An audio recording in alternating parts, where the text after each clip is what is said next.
AMC Theatres says it will no longer show movies from Universal. The reason why, next. Hey, what's up everyone? I'm Ashley and this is Ashley Talks Movies, and I want to dive straight into today's topic. That is AMC Theatres versus Universal Pictures. So earlier this week, AMC Theatres announced that it will no longer show movies from Universal in its theaters. And this story has just taken off. Everyone's been picking a side. Some people are Team Universal, some people are Team AMC Theatres. But I kind of wanted to talk about what actually prompted all of this. So I've seen many people say that AMC Theatres made this decision because Universal decided to release Trolls World Tour on demand instead of waiting to release it in theaters. And while I'm sure that didn't make AMC Theatres happy, that's not really what prompted this fight. It all kind of leads back to comments that were made by the CEO of NBC Universal. Trolls World Tour made about, $100 million in the first 3 weeks when it was released on demand, which is really good because, again, that exceeds expectations. I mean, I think it broke VOD records. It's unprecedented, right? So it did really well, made a lot of money. And so, of course, Universal was happy about that. The CEO of NBC Universal was talking to the Wall Street Journal about Trolls World Tour and about the success of the movie. And in that interview, basically, the CEO said that, the movie had exceeded expectations and that once the theaters reopened, Universal was going to release movies in theaters and on demand. So basically on both formats. And that is what got AMC Theatres upset. So executives at AMC heard this and were like, "No, you ain't." So the head of, AMC Theatres basically fires off this letter to Universal saying, "How dare you? These comments are unacceptable. You've broken some breach of trust," this whole thing. And so here we are, right?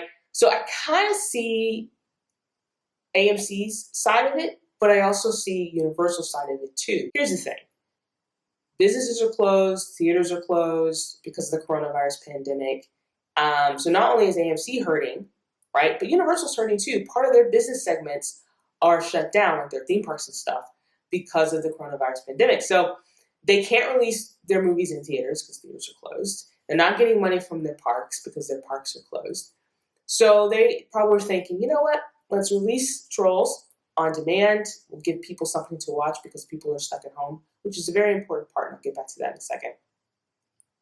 So we'll release this, see how it does, go from there.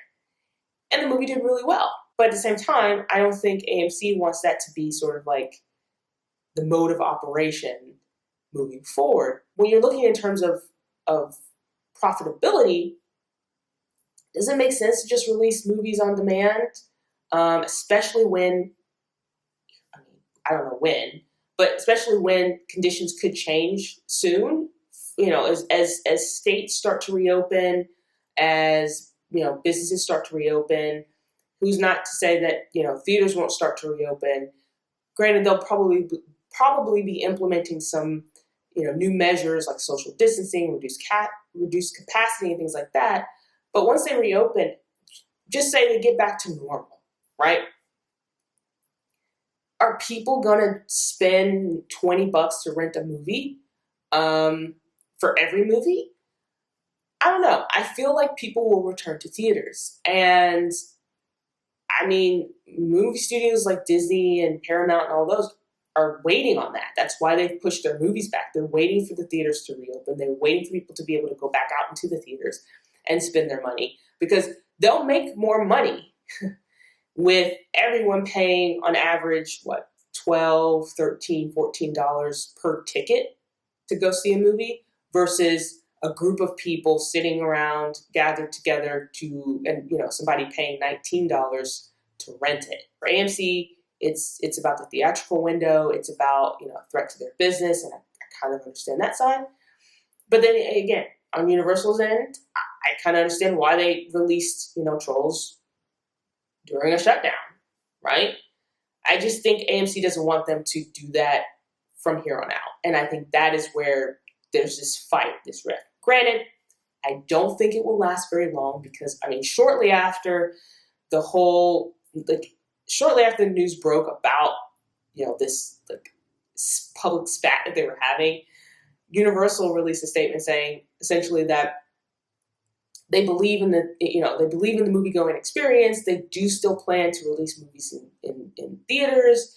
Nothing has changed. And so I just feel like, everybody's just kind of like venting right now and like everybody's kind of on edge because there's a lot of uncertainty right now. I think it will be resolved. I honestly don't foresee whenever the AMC theaters reopen, or any other theaters reopen for that matter, I don't see them not playing any Universal movies. Granted, there aren't any new Universal movies coming up in the next few months. I don't think any major titles. Again, most of the big movies have been pushed back, with the exception of Mulan, Wonder Woman, but those are not Universal movies. But I honestly feel like they will work it out. I really do. I feel like they will come to some terms. They're probably already talking right now, and they'll have some kind of agreement. And tempers are flared right now, but everybody will settle down. So anyway, those are my thoughts on the situation. I'd be interested to know what you guys think. Where do you kind of stand in this dispute? Right? Do you side with Universal, or are you on the side of AMC Theaters, or do you kind of see both sides and understand kind of where both sides are coming from? Anyway, let me know what you think in the comment section below. And while you're here, please like this video, share this video, and don't forget to subscribe.